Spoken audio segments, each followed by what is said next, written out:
mana isinya pastinya akan spesial buat kawan-kawan yang nantinya berkesempatan untuk bertanya. Dan juga tersedia dua hadiah juga dari MW Project. Ya, MW Project. Oke, jadi di sini biar adil. Oh ya, panitia standby mic-nya bisa minta tolong.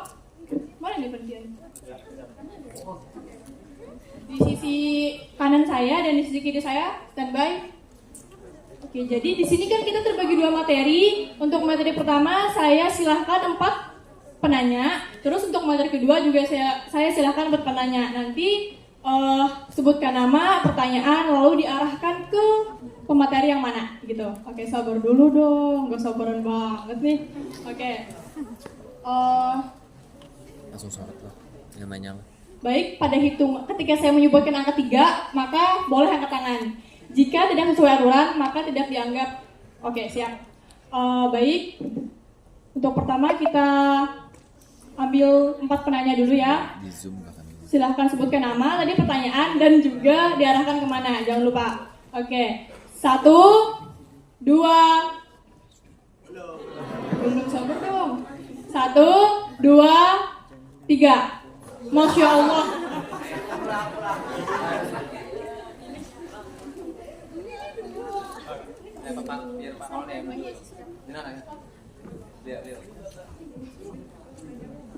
Yang khusus mau nanya diri 1, 2.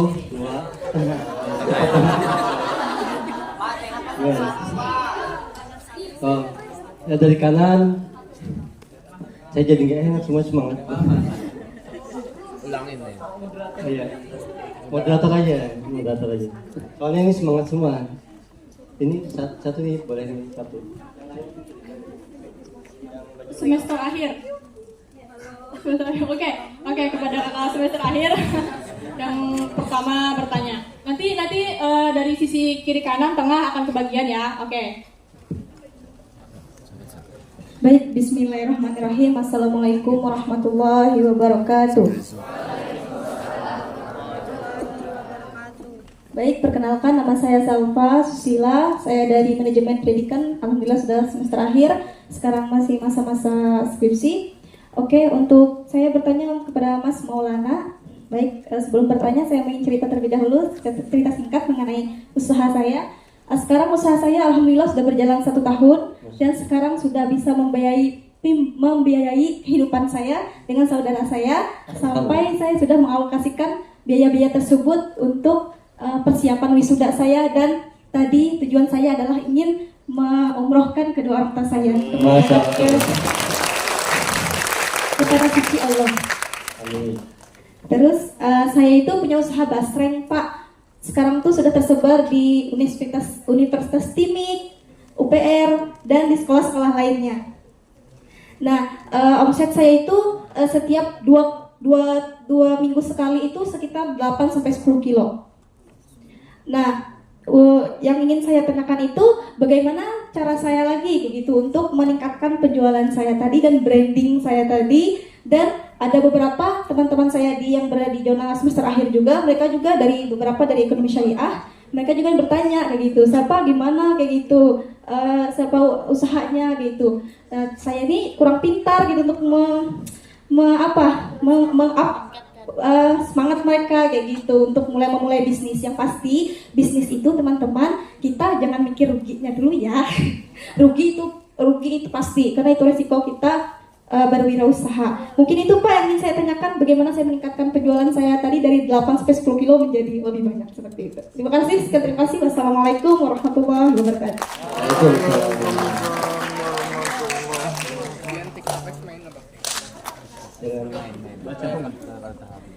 Mbak siapa tadi namanya?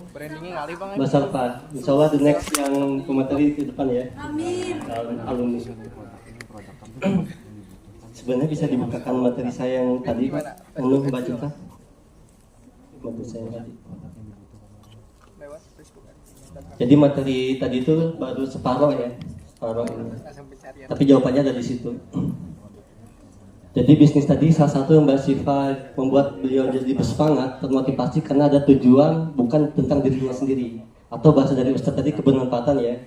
Kebermanfaatan karena sebaik-baik manusia adalah bermanfaat untuk orang banyak. Ya. Beliau ini motivasinya sama seperti saya juga, keluarga juga. Paling bawah yang warna hijau, terus bawah lagi gaya marketing. Nah, bagaimana meningkatkan omset? Yang pertama kita harus tahu dulu target omset kita berapa. Sudah punya karyawan, Mbak Siva? Masih berdua sama saudara. Berdua saudara. Kalau seandainya Mbak Siva digaji atau penghasilan situ misalkan berapa? 1 juta mungkin ya, misalkan 1 juta. 1 sampai 2 gitu ya. Berarti kalau 2 orang berarti 4 jutaan. Enggak, gabungan maksudnya gabung. Oh, gabung 2 juta. Misalkan gabungan 2 juta. Kalau misalkan keuntungan dari Basreng misalkan aja ya 10% misalkan. Dari omset 10 juta berarti butuh 10 juta omsetnya ya untuk bisa dapat 2 juta. Nah itu jadi yang pertama untuk meningkatkan itu kita harus tahu dulu target kita berapa. Terus kita tahu persentase keuntungannya berapa tercapai. Karena otak manusia itu ketika dapat hadiah dia terangsang. Kayak anak kecil kita kasih permen kan ini. Kita juga kayak gitu juga. Yang pertama, jadi tentukan target. Terus yang kedua itu ada fee untuk marketer. Kalau misalkan ini kan nitip-nitip ada ngasih ini ya. Nah dihitung-hitung intinya gimana supaya dia semangat. Karena setiap tempat penitipan itu beda-beda. Ada semangat dapat cuma 2.000, ada 5.000 gitu ya. Jadi kita hitung-hitung. Jadi kita pikirkan bagaimana orang memasarkan produk kita dia semangat. Karena bisnis besar nggak dibangun oleh satu orang. Bisa jadi dia karyawan kita atau freelance. Seperti sejauh ini kan megang yang tadi PT kan ini salah satunya perusahaan orang lain kita jualkan semangat karena hasilnya pasti fee-nya lumayan ya. Kalau dapatnya 100.000 nggak mau mungkin ya. Iya gitu. Jadi kayak gitu. Jadi bikin seorang lain untuk semangat. Terus customer buyback ini CRM nomor HP kalau misalkan jualnya retail disimpan set. Greenery itu punya sekitar 7.000 ya sekarang ya, 7.000 data kontak. Jadi dulu kami satu jalur yaitu pengetikan. Kalau pengetikan kan kadang-kadang ada mahasiswa itu nanti kak saya ambil kak simpan, saya simpan. Jadi kalau ketika saya update status kan banyak yang ngelihat. Jangan kita berfokus sama bagusnya konten, tapi nggak ada yang ngelihat gitu. Cuma jadi gitu. Jadi save atau kalau misalnya dibikin grup, save nomornya. Gitu. Pertama ambil dulu perkenalan apa kan gitu. Jadi itu cara untuk menaikkan omset. Dan selanjutnya nanti tinggal dipraktikkan karena kata Bruce Lee, saya tidak takut dengan orang punya 1000 jurus, tapi saya takut dengan orang punya 1 jurus tapi diulang-ulang sampai 1000 kali. Jadi nggak terlalu banyak ilmunya Pak ya, action ya. Ya itu aja. Assalamualaikum warahmatullahi wabarakatuh. Saya tambahkan, sampai pengen ngumrohkan orang tua, ikut saya nanti, masarkan travel saya. Saya itu nggak Pak Maulana, saya berangkat umroh itu tanpa biaya. Sudah orang tua saya dua-duanya saya berangkatkan, itu tanpa biaya. Saya hanya membantu. Ya tadi ketemu orang, Pak Zeni Saman bisa di Palangkaraya, bisa. Saya keseruan punya teman saya suruh jualkan, saya kalau bisa saya suruh cari jamaah di mana-mana saya. Dan di situ saya berangkat orang tua saya berangkat dua-duanya. Baru kemarin saya baru tahu setahun inilah. Nah ini kalau Saman mau umrohkan orang tua sampean nanti ikut gabung sama saya.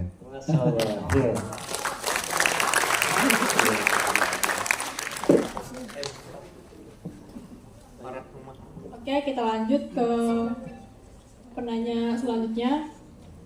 Oke, jadi maaf saya informasikan kembali lagi. Tadi kan sudah pertama, terus berarti sisa 3 penanya lagi untuk materi Bang Maulana Malik. Gitu. Jadi nanti selanjutnya baru 4 penanya lagi khusus untuk pemateri kedua. Khusus yang penting Random aja. Oke, siap. 1, 2, 3. Antusias luar biasa banget. Oke, tadi kan yang dapat kesempatan di tengah. Oke, di tengah nanti dulu. Sekarang kita lanjut ke sisi kanan. Sisi kanan.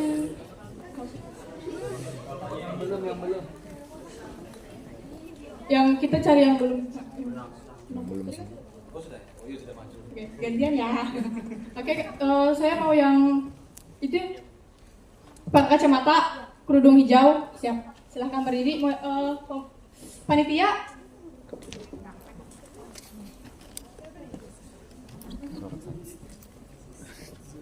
Assalamualaikum warahmatullahi wabarakatuh.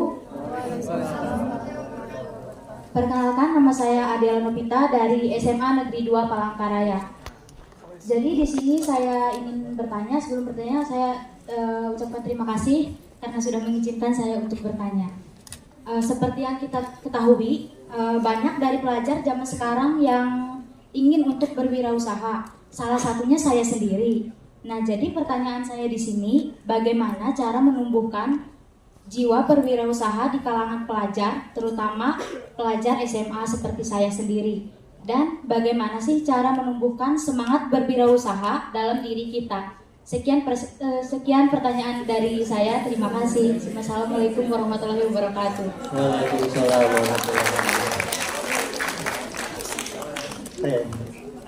Ya, terima kasih. Ada yang belum kesempatan untuk bertanya, jangan berkecil hati ya. Bisa komen nanti di Dunia Bisnis Coaching, nanti akan kami jawab bertiga. Itu satu akun dipegang 3 orang.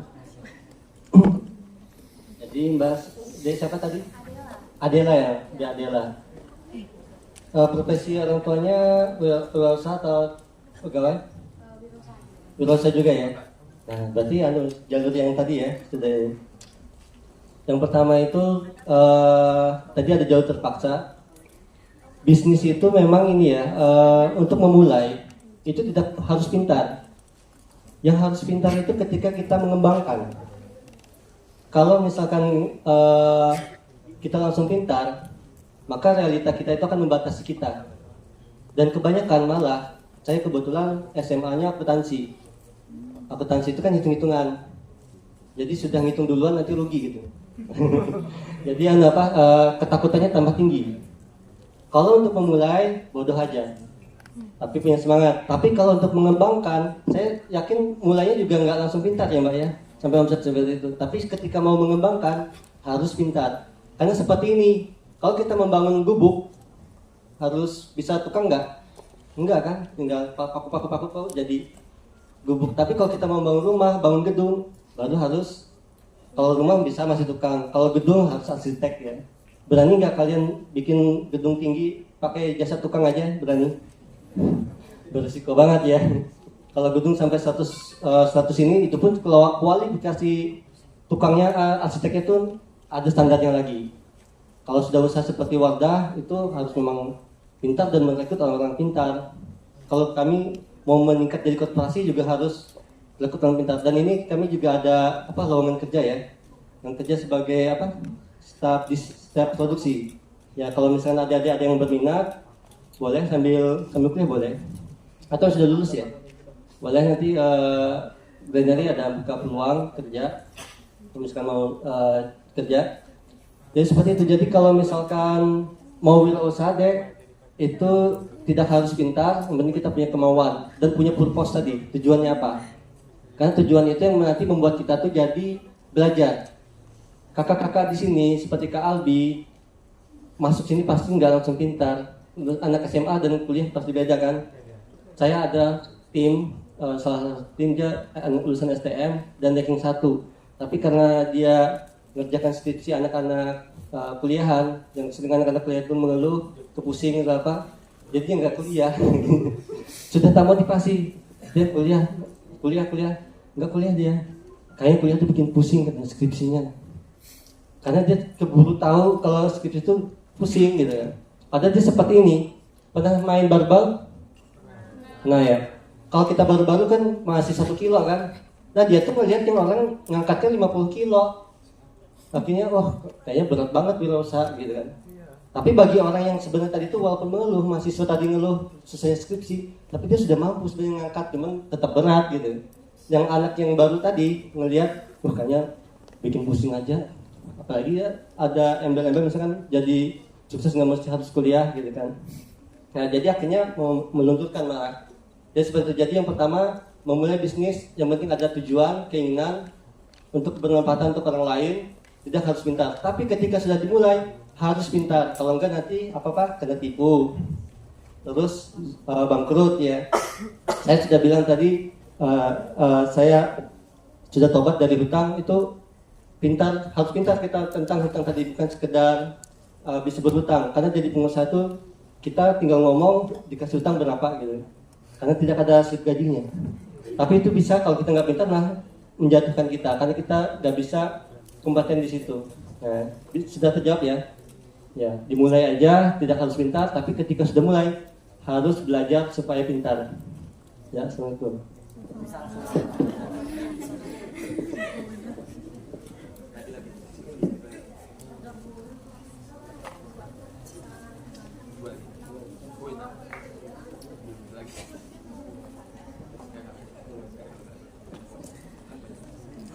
Oke, kita lanjut ke penanya selanjutnya. Saya fokuskan di bagian sini dulu ya, karena tadi tengah sama ini sudah. Oke. 1, 2, 3. Itu tuh langsung berdiri. Oke, silakan.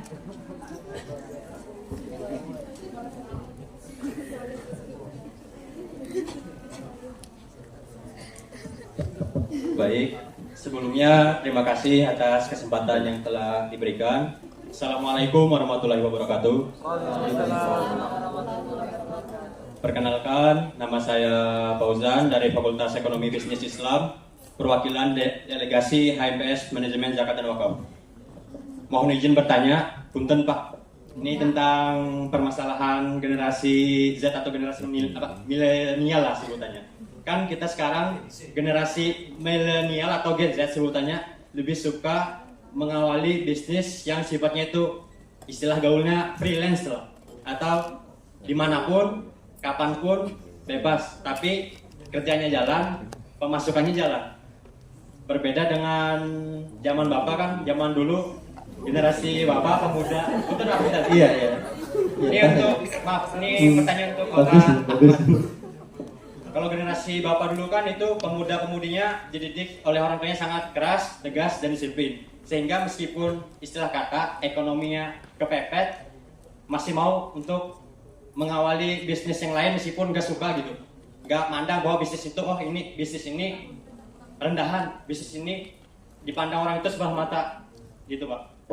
Bagaimana cara kita generasi Z yang ingin mempunyai bisnis freelance itu tidak pandang gengsi lah Pak dalam menerima pekerjaan tersebut, karena kita Gen Z ini suka memilih-milih pekerjaannya.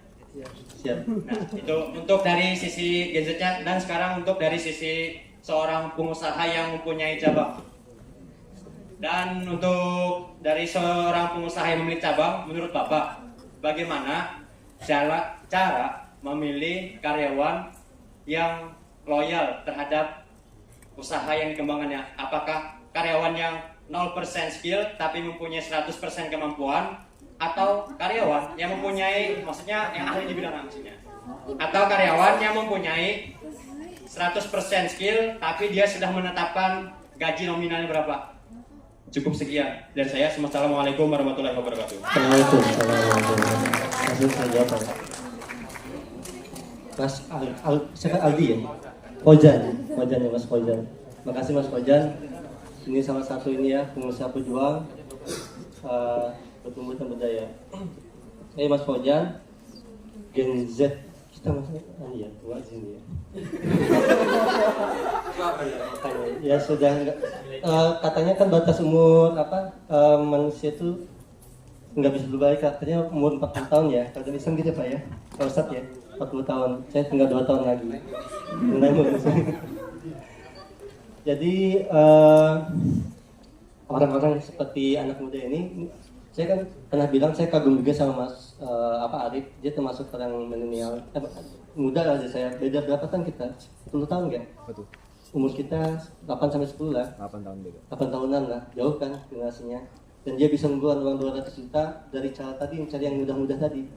Saya harus punya karyawan 5 sampai 10, dia pakai digital marketing sendirian aja. Sampai kata dia waktu itu cerita ini sakit bengkak, menjawabin customer dia jualan. Jadi sebenarnya nggak masalah sih sebenarnya. Memang mencari yang mudah-mudah, tapi tetap ketika prosesnya akan ada sulitnya juga. Ada sebuah pepatah dari orang-orang bijak seperti ini. Masa-masa sulit akan membuat anak-anak muda yang kuat. Itu contohnya adalah masa-masa tahun 1945 ke bawah. Itu masa-masa sulit kan? Tapi pejuang-pejuang kemerdekaan adalah orang-orang yang generasi 45 yang memerdekakan kita sekarang. Itu masa-masa sulit akan menciptakan anak-anak muda yang kuat ya. Dan anak-anak muda yang kuat tadi akan menciptakan masa-masa mudah. Contoh tadi kan karena dia masa sulit terus berjuang mudah, saudara bisa digaji gitu ya. Kita sekarang merdeka gitu kan mudah. Kalau dulu waktu sebelum merdeka kalau nggak kita keturunan raja atau kita pedagang sukses, masya Allah nih. Ini salah satu orang sukses lah. Ini membersamai Greenery untuk bertumbuh. Pak Iwan ya, Pak Iwan. Kalau kita lihat masa-masa sulitnya Pak Iwan ini lagi magang di BI ya, habis itu malamnya di Greenery. Kerja. Enggak, maksudnya apa? Semua ditangkap-tangkap gitu. Jadi memang pengusaha itu harus kerja keras ya ini. Dan hasilnya adalah seperti ini, masya Allah kan. Jadi ketua jurusannya, Mas Iwan. Itulah. Jadi sebenarnya masa-masa sulit itu akan membuat pemuda-pemuda kuat. Pemuda-pemuda kuat tadi akan menciptakan masa-masa mudah. Masa-masa mudah tadi akan menciptakan pemuda-pemuda yang lemah. Tapi ini belum selesai ya. Pemuda-pemuda yang lemah tadi akan menciptakan masa-masa sulit. Kalau kita tidak memutus itu siklus itu, ada kan sering anak orang kaya ternyata hidupnya sakit. Pernah dengar nggak? Banyak ya. Karena biasanya pas orang tuanya sakit akhirnya ini. Nah untuk memutusnya itu sebenarnya kita harus punya impian. Jadi kita putus. Misalkan orang tua kita sekarang punya pendapatan 10 juta, kita punya impian harus lebih besar dari itu. Kebermanfaatan akhirnya kita jadi sulit lagi. Jadi sebenarnya proses tadi boleh kita memakai prinsip cari pekerjaan yang mudah dan ini tapi setelah kita jalanin online kan mudah. Tapi bengkak juga tangannya, bengkak juga ya, karena jawabin ini sakit juga. Jadi mudah itu cuma kelihatan di depan. Jadi kalau tidak ada namanya, kalau kita memahami konsep ini, kalau kita mau menjadi pemuda yang kuat, kita memang harus melalui masa-masa sulit. Masa-masa sulit, entah itu dipaksa atau dipaksa impian kita.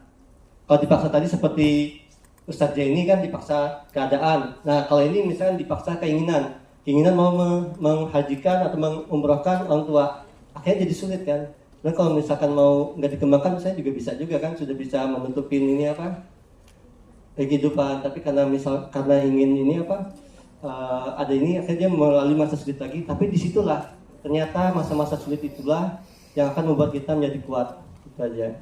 Assalamualaikum warahmatullahi wabarakatuh. Saya tambahkan ya Bang. Sebelumnya saya mau nanya dulu Mas Fauzan. Jangan lupa setorannya. Yang dimaksud mudah dalam pengertian kamu tuh apa? Mudah itu maksudnya gini Pak, izin manja. Iya terus. Biar kita ngomong. Mudah itu sayanya suka, juga gampang kerjanya. Iya, ya itu semua orang ingin seperti itu. Makanya gini Pak, maksudnya kapanpun, dimanapun.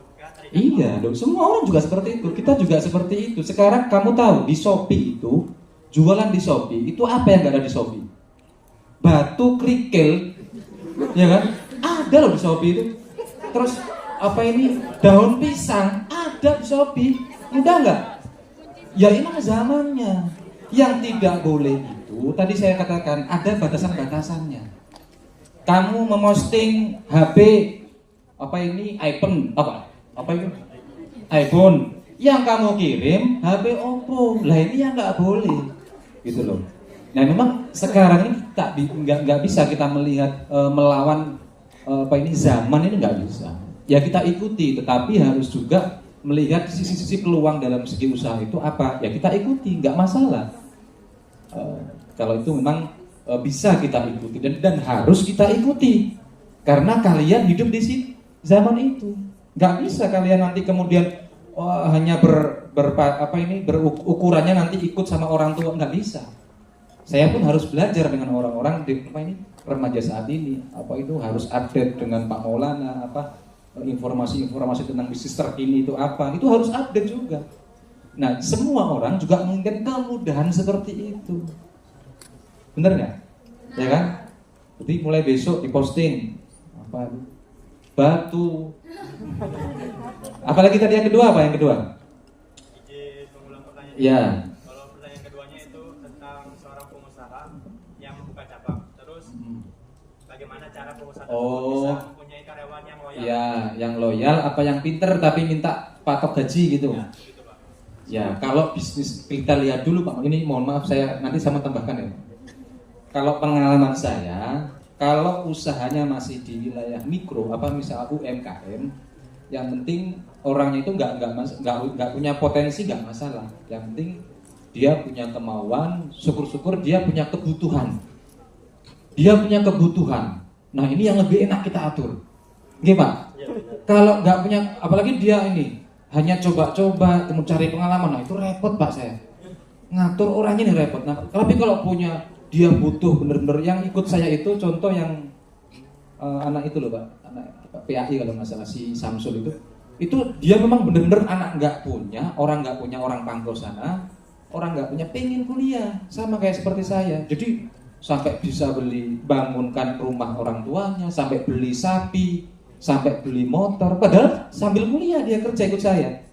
Itu memang orang-orang bener membutuhkan. Nah jadi cari orang yang membutuhkan.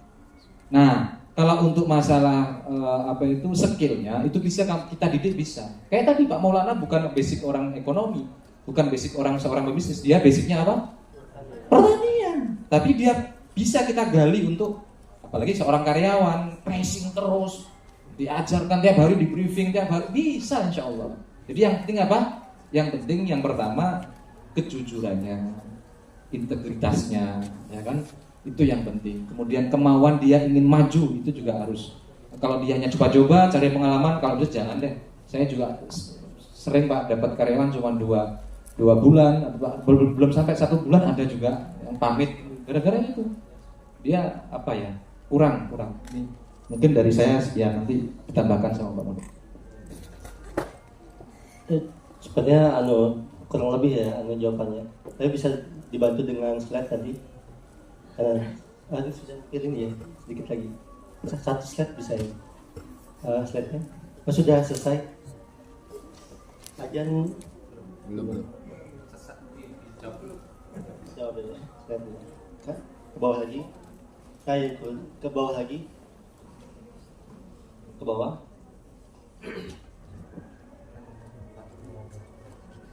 Jadi kalau syarat kami sih ini sih kalau misalkan cari karyawan ya, pejuang, pembelajar, pekerja keras, dan cerdas. Seperti itu. Jadi kalau usaha kita sudah besar, kalau kita bisa mengakuisisi, ternyata setelah saya ikut Grounded Business Coaching, salah satu cara kita untuk cepat bertumbuh itu adalah mengakuisisi sumber daya.